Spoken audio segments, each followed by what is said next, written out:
Live and we're live! Yay! Yay. Hello everybody.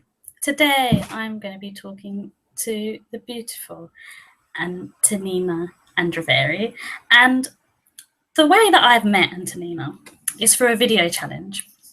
Antonina was somebody who really spoke to me through her videos and through the way that we've connected. She's a very spiritual being, and I consider myself quite spiritual as well.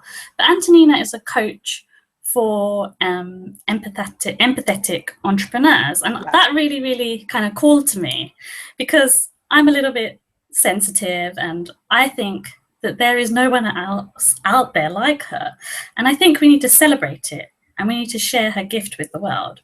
But on that note, I'm going to say hi, Antonina. Hi. Hello everyone, and Soma, thank you so much for having me on today. I mean, there's nothing better than talking to someone like you on a gorgeous Friday afternoon. Yeah. You know, it's still nice and warm outside, and yeah, I'm excited for our conversation ahead. Thank you for having me on today.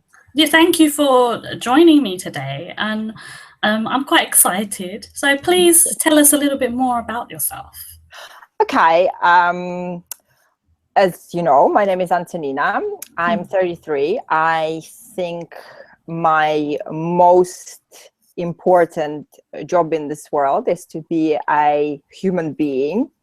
So then I would say a mother and a wife, a homemaker, and then a high vibe coach for sensitive spiritual entrepreneurs.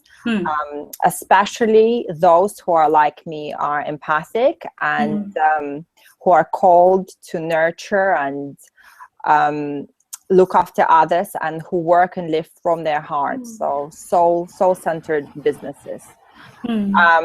I would say their sensitivity is their superpower, but they don't quite know it yet. Oh, that sounds really lovely. And was there a kind of like a specific moment or an event that inspired you to create your own business and help empathetic entrepreneurs?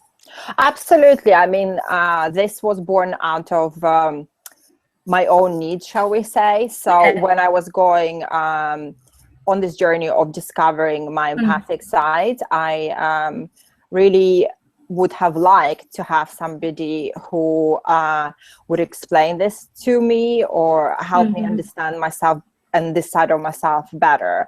The other part of it is, of course, because you asked about creating your own business, was that it was probably about 5 years ago now. Can't believe it's been 5 years. Wow. But when my own daughter was born, so I knew I didn't want to go back to the conventional 9-to-5 type environment, and wanted to be there for her and for her defining moments, and to really witness them, just like, you know, my mom has been there for me. So that was very important for me to create a business that I could operate around my family, but at the same time, you know, self-realized as a human being, as a person, as a woman, as a soul, as somebody who is much more than just a mom, and who has, you know, different facets to herself,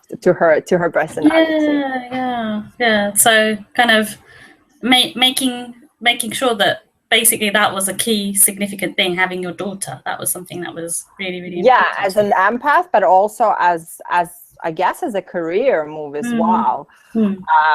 So it made me go deep and explore who I really am, what I am about, and what is kind of the common thread between all those things, and to find that thing that really drives me and interests me. And of course, as I said, because I stayed home with her, I have started to realize my empathic side just through observing myself and observing. It's very interesting. Yeah, because children's energy is so pure and beautiful and high vibe. So that was like, oh, okay, so this is more than just a quirk, there's sensitivity. So then I started exploring and researching that, and realizing that it's a term, it's a thing. Empathy is a thing. There are others like me, but it's such a new thing, or relatively new thing, that there isn't enough information, there isn't enough support, and there isn't enough centered around self-acceptance of that trait of yourself. And what do you think makes people who are empathetic or sensitive different to the other entrepreneurs out there? What's unique about those sorts of entrepreneurs? Well, I mean, in my opinion, sensitivity and empathy is really a badass trait, and we really need to kind of learn how to own it. What makes sensitive entrepreneurs is different from the others is that they really operate from their heart center. Everything has to go through their being, and they have to kind of it has to come from very much deep inside themselves. And this is a two-part thing, because they need to realize that it needs to come from there. But once they do, and once they own that part of it, it becomes the superpower that I'm talking about, because then they are really in touch with themselves, and everything that comes from you for anybody is, you know, that's your power, because you're coming from very deep inside yourself. They're also very intuitive, empathic, obvious. They're very relatable. They're able to relate to people. I would say their intuition is, their guidance system is very powerful. And they need to learn and own that. And I think their sensitivity also allows them to know, understand, and trust themselves and their boundaries. And also, I think it makes them in a perfect position to be entrepreneurs, because they need to be mindful of the energy and the energy around it. And so we kind of like working from home, because it gives us the control over that aspect. And so in a way, working from home, i.e. being online entrepreneur or creative or something to that degree, is a perfect vacation for a sensitive. Because maybe sometimes, like with me, in terms of my sensitivity, I think because I've been doing a lot of self-development, I feel now I'm in a much better place. I really do, Antonina. But one thing I used to struggle with a lot is if somebody said something to me at a networking event, or there was a vibe or energy, because I feel I have a really, really strong intuition. I would really like hold on to that for a couple of days, sometimes weeks actually. And now what happens is, when that happens in those sort of situations, because I meditate and I do other things, I'll feel the energy for maybe like an hour, 2 hours, and then I'll just be like, you know what, it's not a big deal. Maybe they were having a bad day, maybe, you know. So I feel what you do is really, really powerful. And I think it's good to acknowledge that you're sensitive, you're empathetic. And it's good that you are in touch with that, empowered with that. But what if somebody came to you, like an entrepreneur came to you, and, you know, they know deep inside they're sensitive, they really know, but they're kind of ashamed to admit it because they feel it's a weakness. What advice would you say to them? Right. Yeah. So I think it took me myself a while to see my my sensitivity as a superpower.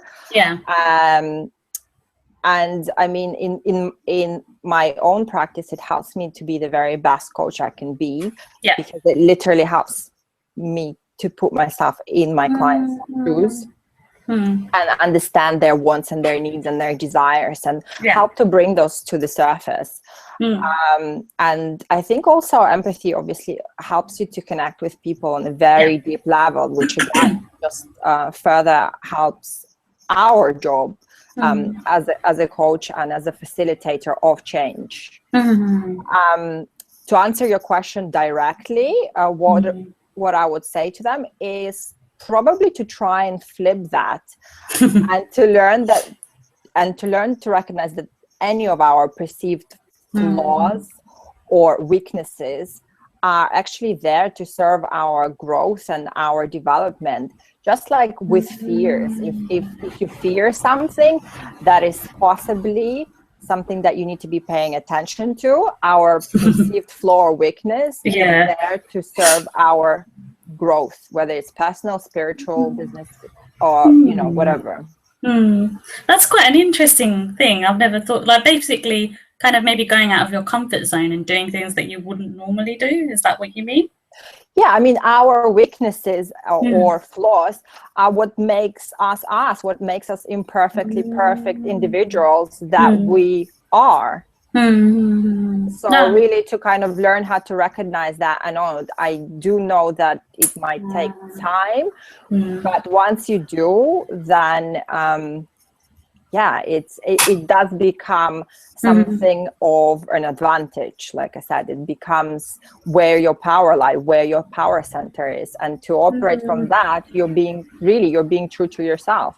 Yeah, no, I agree with you. I really, really do, because sometimes we need to push those boundaries so that we can experience something enlightening. Like, I think, as I said about me being sensitive, when I acknowledged it as a good thing, and I think it is a good thing, and being an empath, absolutely, I actually grew more. I realized, same with me. As soon as I learned to recognize and harness, it became power rather than a weakness. Or because for a long time I myself thought it was a weakness, and I felt that in our world, we respect people who are dynamic, who are go-getters, who are out there, who are confident. And I almost felt like being sensitive, being empathic is very much opposite of that. And so I try to be that other person. I try to put on that mask. And as anyone who wears a mask will tell you, it's not sustainable. It's very difficult, and it really takes you away from your true self. Yeah, and when you're not being true to yourself, people can always see through that, can't they? Absolutely. And how, and it takes away from who you're meant to be and what you're meant to be as well, because part of us being here in this lifetime on this earth is to obviously self-realize through things like work. And if you truly don't know yourself, then how do you know what you're meant to do and to be? Yeah, no, I really agree with you. I mean, as somebody who is sensitive, I mean, I always try to think about other people when I'm talking to them. I do. I feel that I'm quite good at that. But what are the kind of 3 tips that you would give to somebody when dealing with a sensitive person? Because some people can be incredibly insensitive. What tips would you give?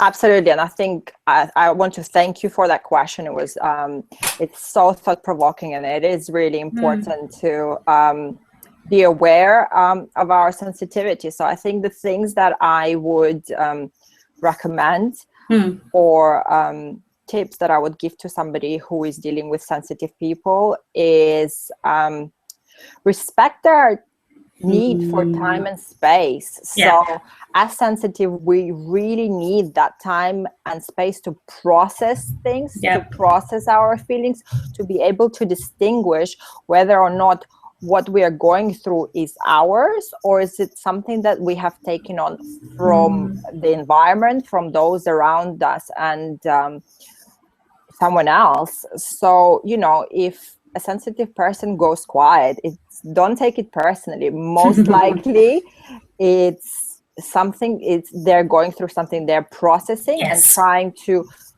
to create that distinguishment, trying to and so it's honestly something that I have to explain and enforce in my own family times and time. Like, I need to be on my own right now. I need that time and space. So I think that's number 1. Respect. Number 2 is kind of tied in with number 1, but like empathy are natural givers, and sometimes they do so at the detriment to their own health and well-being. And so if you're, involved with a sensitive, or you're in some sort of a relationship with a sensitive person, please be, very mindful of the Mm. take mentality. I think boundaries for empath is a huge lesson, one that they need to, and the hardest as well, something they need to work through and learn all the time. And honestly, they will give and give and give until there is absolutely nothing left to give, which actually is, it will drain them, and it will plunge them into a very negative headspace, which then is very hard to come out of. Yeah. So if I were to say it from a position, if you're involved with a sensitive person, please be mindful of that. Perhaps check in with them to see how they're feeling, and if they're doing whatever it is they're doing, and encourage them to check in with themselves out of the goodness of their heart, or because they feel a sense of duty. And are they in a position to give at this point in time? Because sometimes the giving takes over, doesn't it? Yes, exactly. Okay. So just to kind of, we've spoken a little bit about your business there, but in terms of your experiences and who you respect, who would you say your biggest role model is, and why? My biggest role model, I think it's gonna sound corny, but my biggest role model is my dad. And the reason being is I was born in ex-USSR in the Ukraine, at the very end of the communist rule. So if it was our nation, our people were very oppressed. And so for him to be able to surpass that and emerge from that and build a business, one that allows you to create the life that you want to live and to do what your heart desires, which in his case was traveling and living by the sea, then I think it's highly inspiring. And so he worked tirelessly so that me, myself, and my brother, and our family can be free and not to have to fit in the kind of society models. And I now hope and dream that I can do the same for my daughter.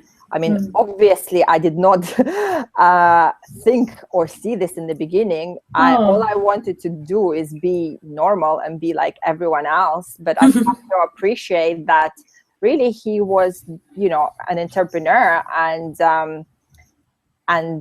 one of the first in the family, and really gave me the biggest lesson in my life, which was life is for living. Otherwise, it's not worth living.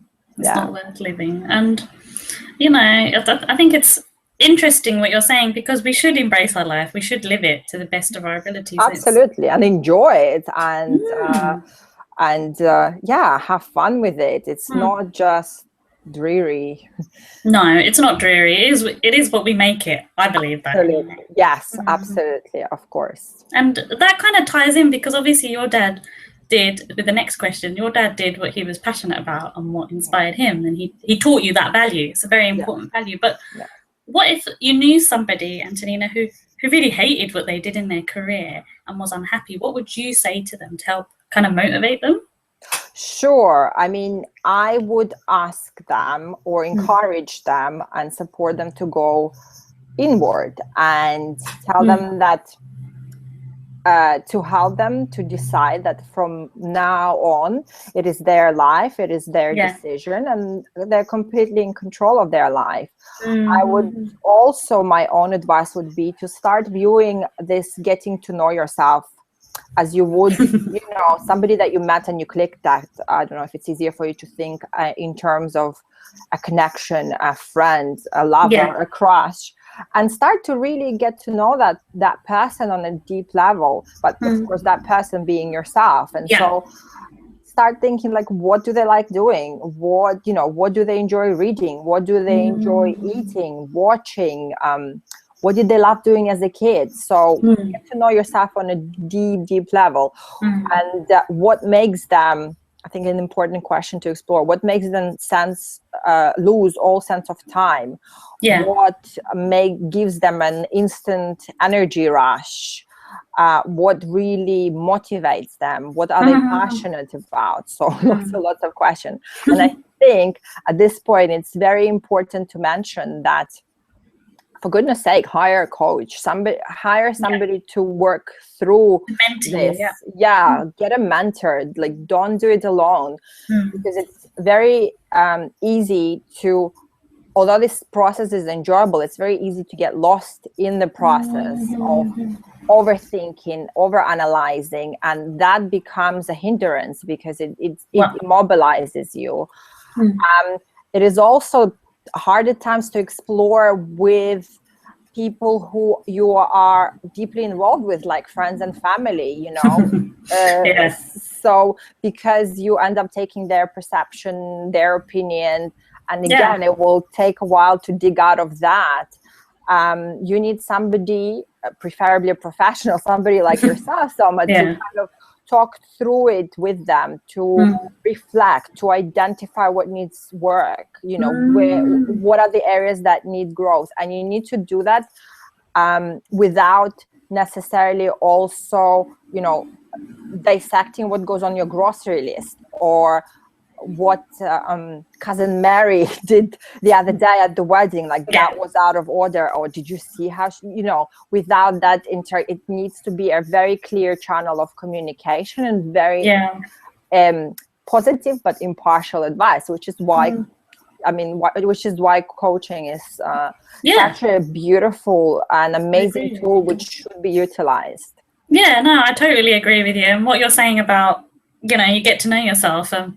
I had a friend, I remember when I was in my 20s, she would always say, the best relationship you can have is the relationship with yourself. Once you know absolutely who you are, that's it.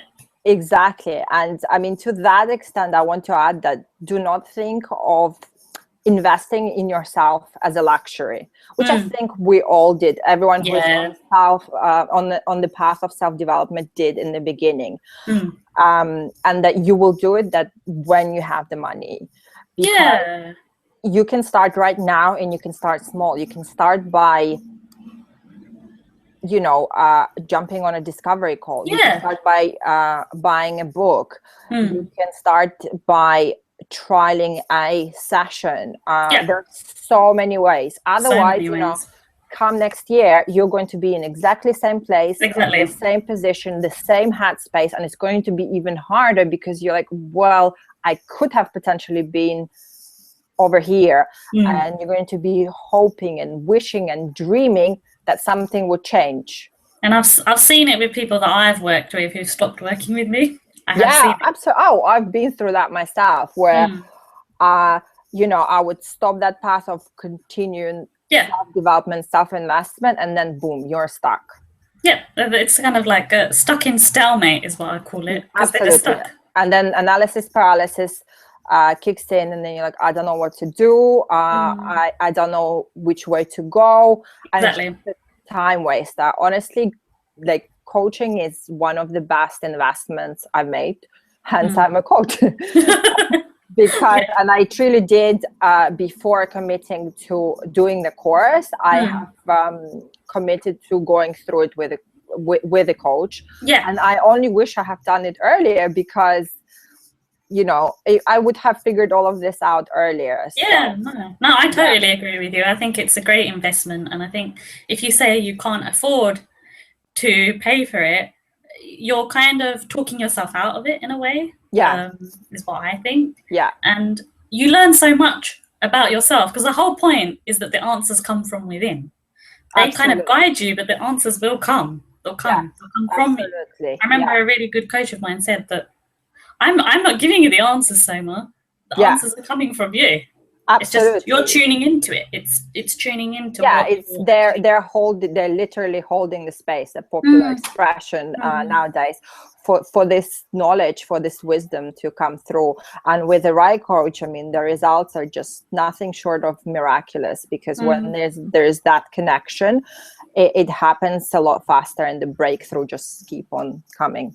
So coming back to your business for a minute, I mean, what have been kind of the biggest lessons in your business, and to help you run it? What have you learned from your business in running a business, is what I'm trying to say. Sure. I mean, honestly, the way I see it, every day is a lesson. Every day is an opportunity for growth and new layers of understanding myself. I mean, right now, the lesson that I'm going through right this very moment is perhaps not to take people on their word, like no matter how close you are on a personal level, because business is business, okay? And when this agreement does not set out, people will not necessarily deliver what they set out to deliver, or what you've agreed on. And this happens. And it's part of the deal, and you know what, it's okay. On the flip side, because I always like to look at the flip side, Me too. it's also okay not to always achieve what you've set out to achieve. And do you know what, like, failure is part of the process, a very important part of the process and part of your journey. So if fearing failure is also a hindrance and something that stops your growth. No, I agree with you there. I think sometimes we think that if we fail, that's it, that's the end. Oh, absolutely. I very much used to possess that mentality. It's all or nothing, you know, something doesn't go a certain way, it's the end of the world. I'm not even going to try again. It's my perfectionist control freak, as I like to call it. And that's something I'm learning to rein in. It's like, it's okay. You can try again tomorrow. You can try it a different way. You can adjust. You can play. Play is very much an important part of my process. So I find that, if I tell myself, like, let's play around, how can we make it happen? How can we make it enjoyable? How can we make it fun and easy and flowing for myself? That's when I am able to bring myself back out of this. I think this is quite interesting. Like, an image came into my head when you were talking about that whole, you know, you've got to try again. I thought of cycling. You know, when we learn to ride a bike. Obviously, we're going to fall, but we're going to get back up on again. And I think that is life. We're getting up, we're having ups, we're having downs, and we're constantly trying to get back on the bike to learn, to, you know, rehash things and redo things. But I think a lot of it is attitude as well. Absolutely, yes. Mindset is number one thing that's so important.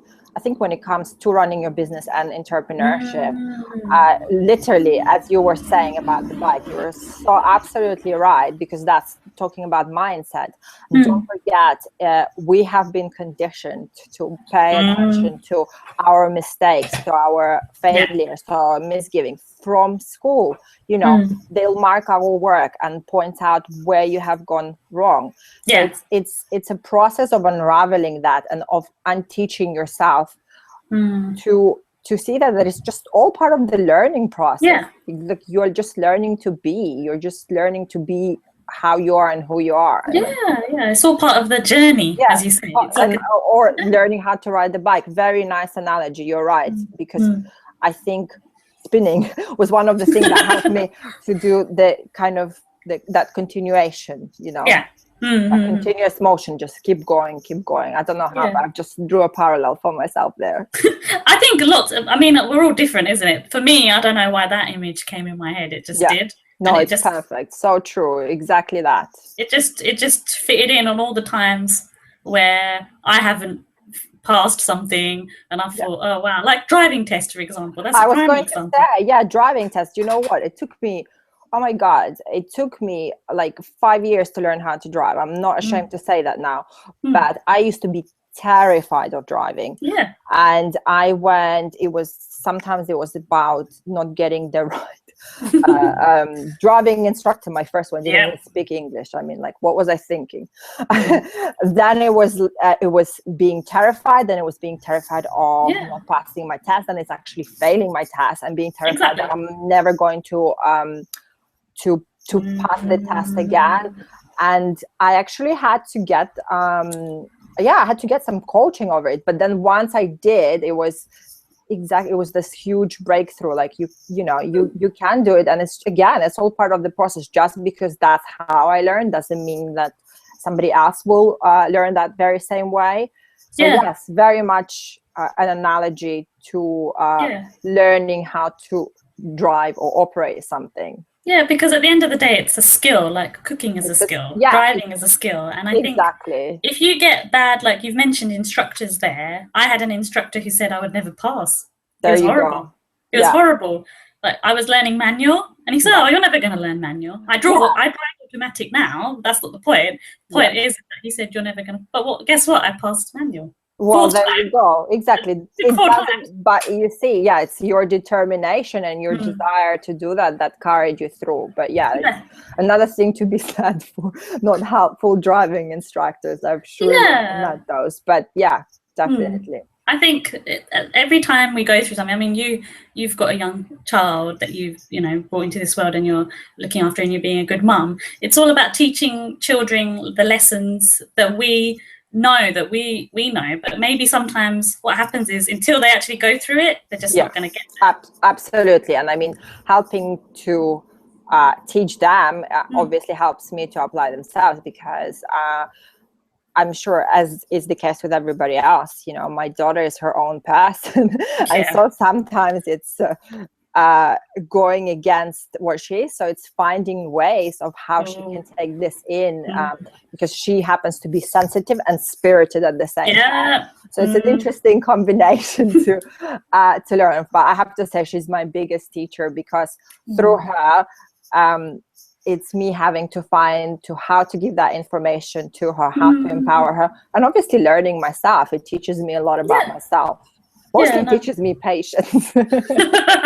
Teaches you patience. I mean, obviously there's a lot of enthusiasm for what you do, but what is it that you enjoy the most when you get down and you're working with a client? What do you love the most? Oh God, I love seeing the breakthroughs that a client has. So, for example, I been conversing with a client yesterday.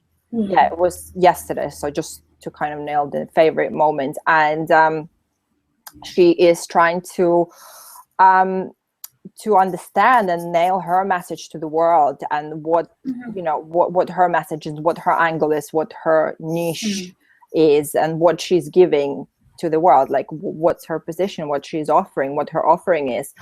And I know she's been struggling this for a while, because as sensitive, there is not a lot of information. There's still not a lot of information for us. So there are a lot of programs, they're aimed at people who are very outward, who are very have a different energy output, if you will. And so what happens is we try to apply onto ourselves, and then feel miserable because it's not happening, because we just operate differently. And so she had a major breakthrough yesterday, where she came to understand that and realize something about her message, about her positioning, about her niche. And she said that my type of coaching really helped her with that. And just seeing her realize that bigger picture, and just feel brave to go out and do that and apply that, is so rewarding in itself. So I'm all about helping women to create a life that not only looks good on the outside, but feels good too. But absolutely very rewarding seeing people, as I'm sure you would have experienced. You have experience on yourself, to start putting those things into practice, and to create a foundation for what will be their future. Yeah, no, I can see what you mean, because obviously when you're dealing with sensitive people, and you've got that inner thing in you as well, Antonina, you understand that their needs, like what you said, certain programs are designed for, like a lot of people get the impression that I am really outgoing, and I'm like, but when I'm in a new group of people, I am quite quiet. I don't start speaking straight away. It takes me a couple of minutes. And I think that sometimes you kind of look at certain programs, coaching programs, and you're trying to choose a coach, and you have a discovery call with them, and you're like, whoa, it's not really me. Yeah, absolutely. Yeah. And actually, what I forgot to mention, and when we were talking earlier and you asked for some tips, it's that was one of the things that I would want to say, that when you're sensitive, give them some time. Give them some time to tune into themselves and understand what is it that, you know, almost they're going through. Sometimes they come across as timid or indecisive. It's not. They need that time to go inward and to read themselves, but also read their energy. When they do that,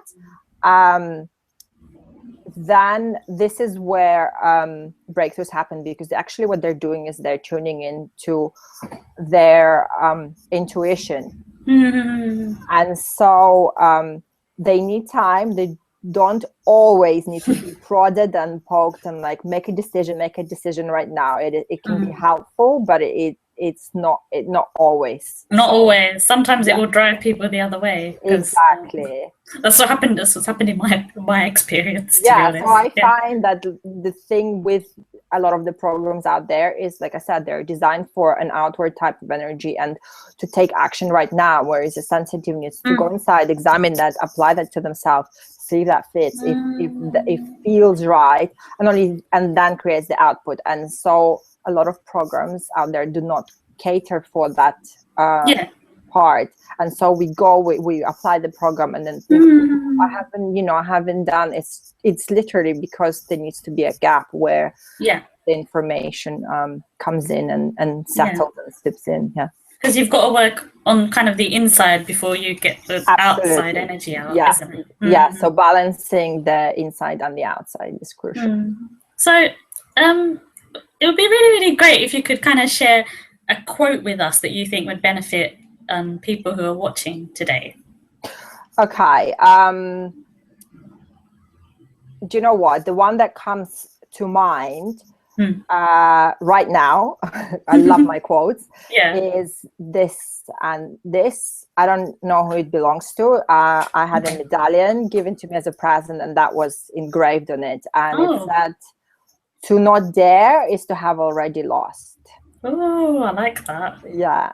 It's very powerful.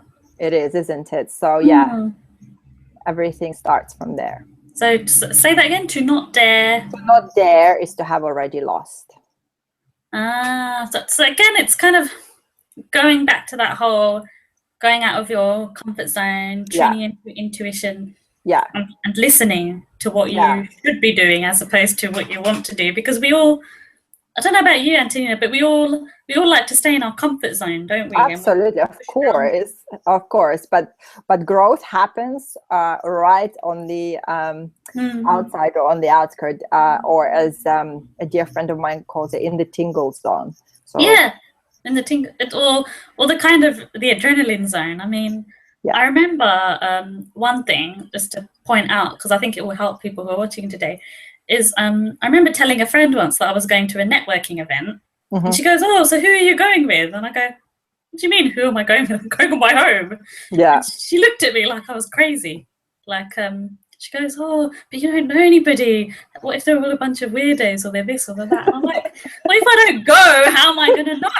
I have to do it. And I think a lot of people are scared to do that, though, Antonina. They always go with a friend, or they always go with somebody that they know. Exactly. And then you miss out on the opportunity to connect with somebody or to learn something, because you're then very much depending on, the other person. And I actually wanted to add to that I think because sensitive are very much feeling kinesthetic orientated people, this fear, well, sometimes fear, as the famous quote goes, is excitement without the breath. And so it's very easy to confuse the fear as a signal to stop, do not proceed, where really what is happening, it's energy rising. It's, this is exciting, this is new, I'm getting ready to go to that tingle zone or adrenaline zone. And so this is what most of the time will stop us from growing and from going and getting and experiencing that thing. Even sometimes like negative energy that you get from other people stops you. isn't it? Absolutely, absolutely. Like you said, I too experienced going to networking events and feeling a negative vibe from this person. Guess what? I didn't go networking for the next 6 months until I realized, okay, I don't have to go to that networking event. I can go somewhere else. I think this is the other thing. Like, if you do network, and people who are business owners who are watching, they'll know that certain groups are for them and certain groups are never going again. Go and experience it and find one that works for you. There's no right or wrong answer. And trust your internal guidance. So trust that compass to tell you. If you walked away and you felt good, if you felt safe, if you felt confident in that situation, hey, this is the right situation for you. If you didn't, if it was a maybe, then perhaps give it another go. You will know if it was a 100% no. So do you think, I mean, just to kind of end with, do you think that there is going to be more of a surge in the impact of having support for sensitive and empathetic entrepreneurs? Because it is something that's developing, I think. Oh my God, I surely hope so. And if not, then I plan on creating that support. I really think that, as more and more of us go inwards and go and look towards our soul and look towards finding out what it is that we are here to do. Part of it is becoming sensitive. So some people are born with those traits, but sometimes it's like opening this trait up to yourself. And so, yes, I realize that it's very much needed. And I hope, pray and dream that this support will be offered now. Like I said, if it's not, then I fully plan to do something about it, because there are so many gorgeous, beautiful souls who have so much to offer, who just need to believe in themselves and believe in what it is that they do and who it is that they are. And all they need to do is to own and rock their sensitivity. No. I definitely, in tune with that. And I think there needs to be more. But it was really, really lovely speaking with you today. Absolutely delightful talking to you today, Selma. Thank you so much for having me on. I really enjoyed it. I really appreciate it. Thank you. I enjoyed it too. And it was really interesting hearing more about all that inward stuff that I think not many coaches talk about. And I think it's good that you shared that today. So thank you very much. Thank you. And thank you for your thought-provoking questions. Take care. Bye. Bye. Bye.